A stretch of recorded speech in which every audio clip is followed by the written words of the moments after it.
episode of Building Families in the Faith. I'm Brian Johnson. This is my lovely wife, Rebecca Johnson, and we're glad that you're with us here again today. We're going to start off, or continue, whatever, talking about child rearing. And but before that, we know very well, most of us have it memorized, Ephesians 6:1. Children, obey your parents in the Lord, for this is right. And it's, of course, there in the New Testament, but that was actually repeat or quoting from the Old Testament. That's one of the things that was in the law, books of the law, Moses, and God giving through Moses to the people. And it's something that's key in all that we do with our child rearing, is obedience. And of course, we've already hit on that and taught on that. But we're going to continue talking about our child rearing a little bit more in once they're getting into the crawling stages and that kind of aspect. Tiddly-toddling about. Mm-hmm. Yep. So we talked a lot about your infant, your newborn, but it doesn't take long, as any mother will tell you, for that child to start rolling and to start crawling. And once they crawl, well, it's just a whole new ball game, because before long they'll start pulling up and then they'll start walking. And that's the stage we want to talk about, because a lot of new things are going to come into play. When you have that infant, that newborn, they nurse, they burp. It's pretty simple. But as they get older, then we start to have that personality really come out. Not that there isn't a personality in a newborn, but not quite like there is in a toddler, and a crawler and a toddler. So let's talk about some guidelines that will just really kind of help facilitate this new glorious age. So as they get into the stage, their personality comes out in mass, and their sin nature really, really shows up at this point. And so there's some things that we'd like to give you that can help you have an easier time of it. So here we go. There's a couple of things that I would maybe consider a rule, and some that are a little bit more helpful guidelines to get you through the rules. And the rule would be no disobedience. Disobedience. And when we talk about obedience, it's of course complete, immediate, complete, and with a good attitude. And at this point, as a toddler, you're not taking things away from them so they can't. Remember, we need to train them to obey, and not just not be able to disobey. There's a big difference here, and people don't understand that. So you need to train them to obey.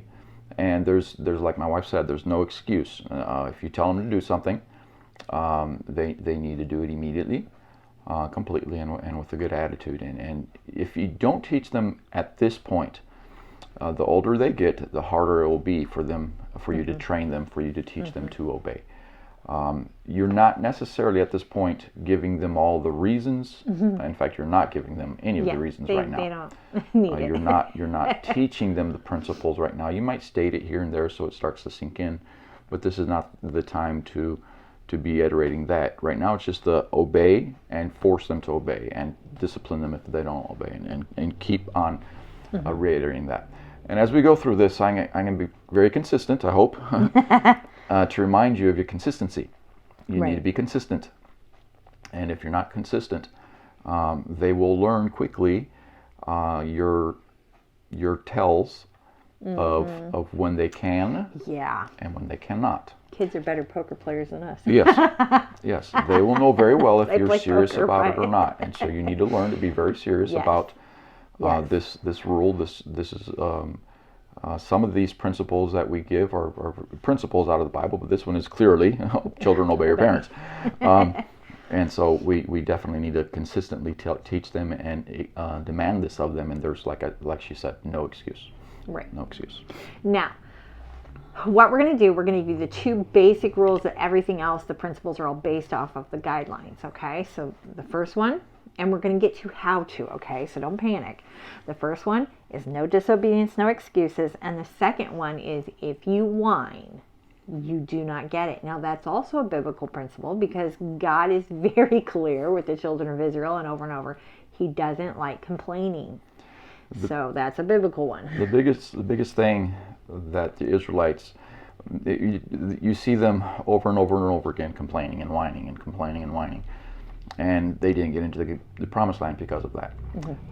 And so God is very, he's more of a stickler than I am. And he does hate whining. He wants you to obey right away. And part of that obedience is, like we said, with a good attitude. Therefore, that whining is not accepted.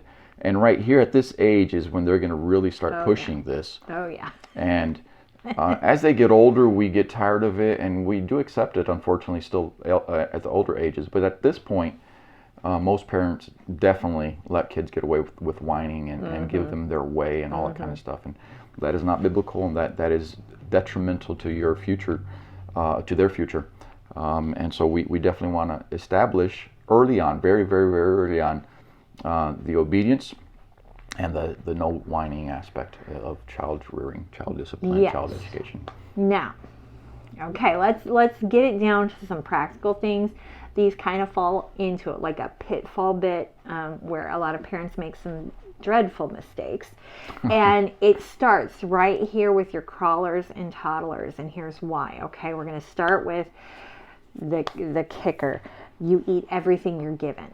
Okay, that's an obedience issue, Right. and it's also a whining issue. It's both. Okay, so you eat everything you're given. Now, here's why this comes into play now.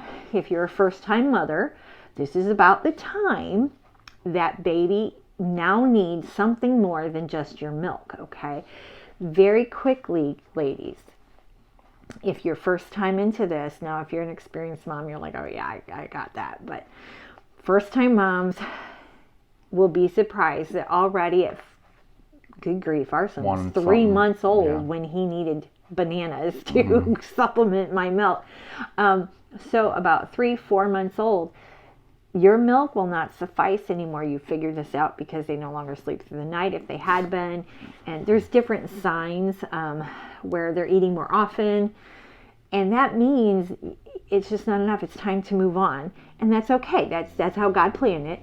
And so then you begin to introduce food. Now, I do understand food allergies.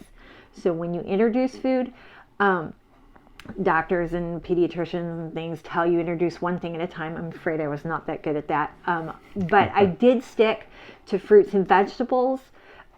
Whatever we were eating, I would blend it up in the baby grinder, and that's what they would eat. But don't put in obvious food allergens that already exist in your family. Right. So if you're a first-time mom and you've never done this, this is not the time to throw in peanuts if, you know, your brother is deathly allergic to peanuts, okay? So think it through, ladies. But and frankly here it's cheaper to make it at home. That's just a little side note. You don't need to buy those jars. That's very expensive. Right. But all that to say, now we're beginning.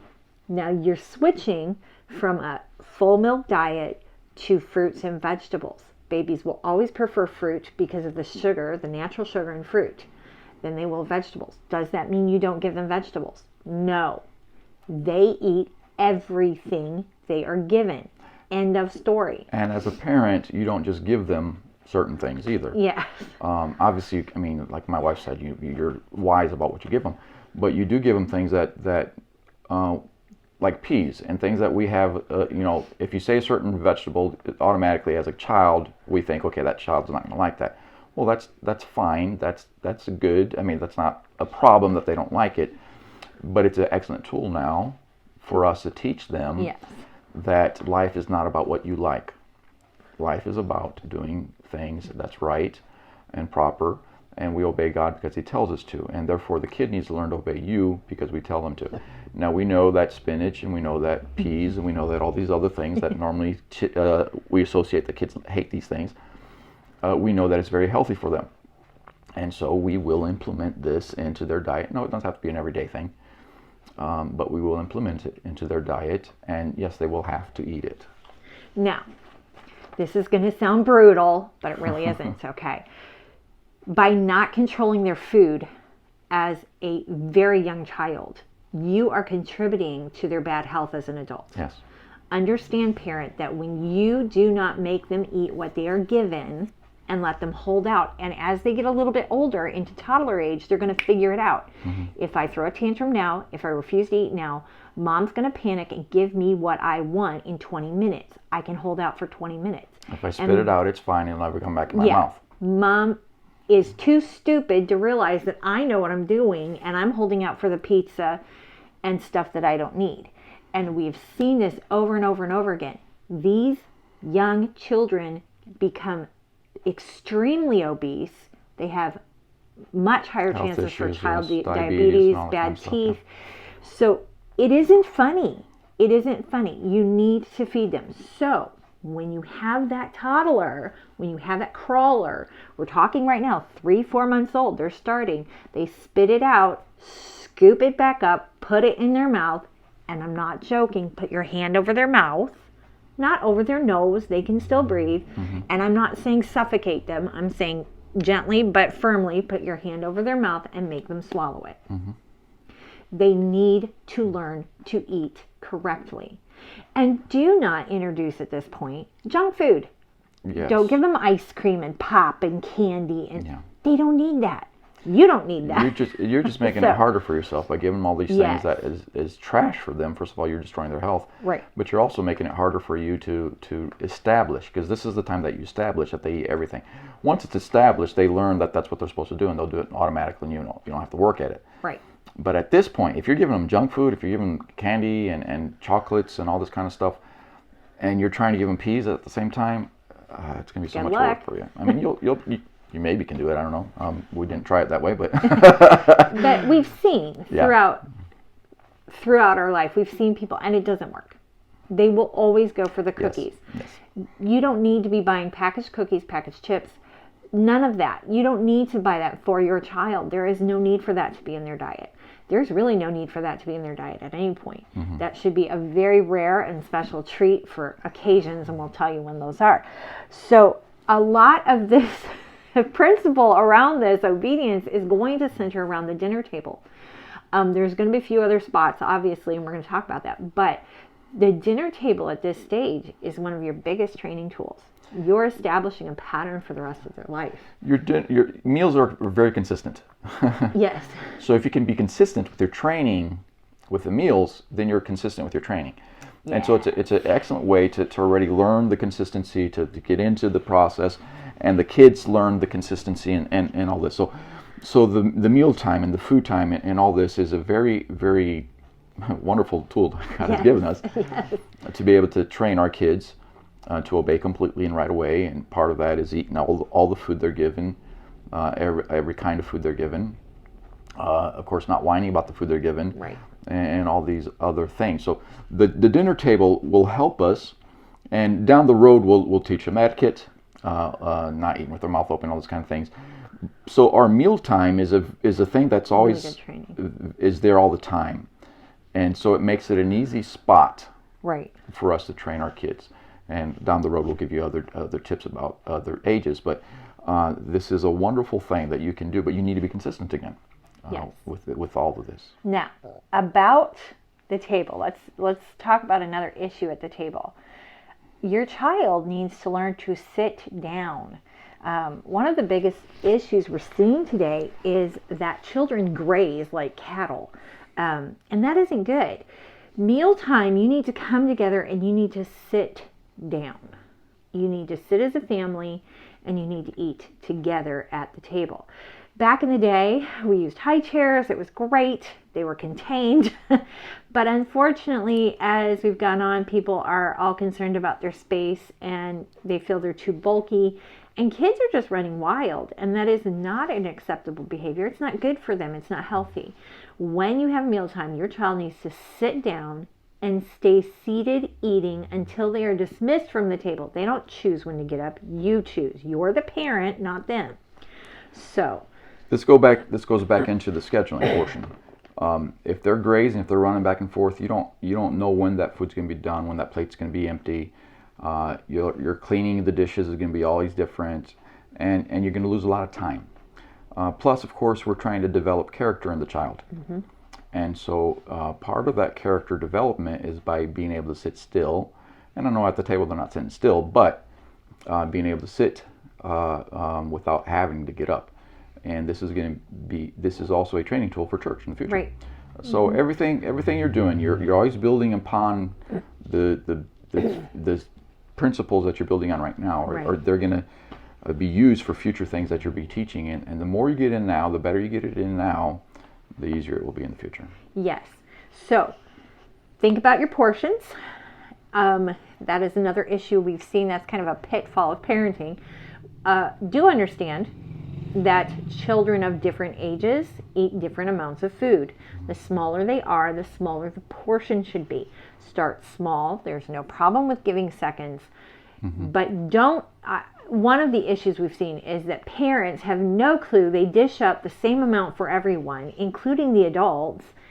And the little child of 1 year old cannot consume what an adult can consume.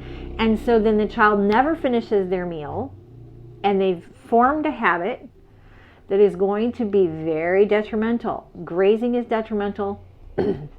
Not learning to sit and participate with the people around the table. It won't kill your child to sit there 2 seconds longer after they finish their meal, guys.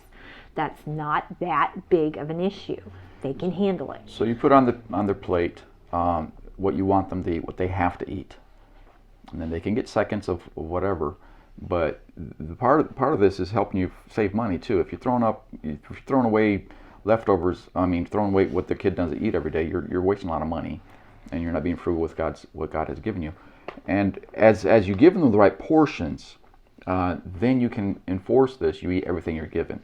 If you don't give them the right portions, you can't enforce that because you're giving them too much to eat. And by forcing it down their throat, quantities above what they can eat, you're obviously not helping them either. So learn the portions for each child, each age. Of course, this is by trial and error. You don't, you go there and know right at the beginning, right? You give it to them, and like my wife said, what you want to do is give them a smaller. If you don't know yet, you give them a smaller first portion because you want them to eat everything that's on their plate. Yes. So never give them above and beyond what they can eat. Give them less maybe, and then add to it later. But you want that enforced in their mind. Eat everything that's on your plate. Eat everything that you're given. And like he said, so if there is a food group that you know they don't like, it doesn't mean they don't get it. They get it. And you give it to them, and you don't make a bargain with them. Well, just you're going to hear it as they get older and can talk more. I don't like that. And what do most parents say? Well, just eat one. No. You decide, you put I'm going to use broccoli. It just came to my mind. So you put a broccoli on their plate, and they don't like broccoli, and you've put 3 broccoli. You don't bargain with them. They eat all 3 broccoli. That's not optional. Mm-hmm. It's just that they don't have to take seconds on the broccoli. Right.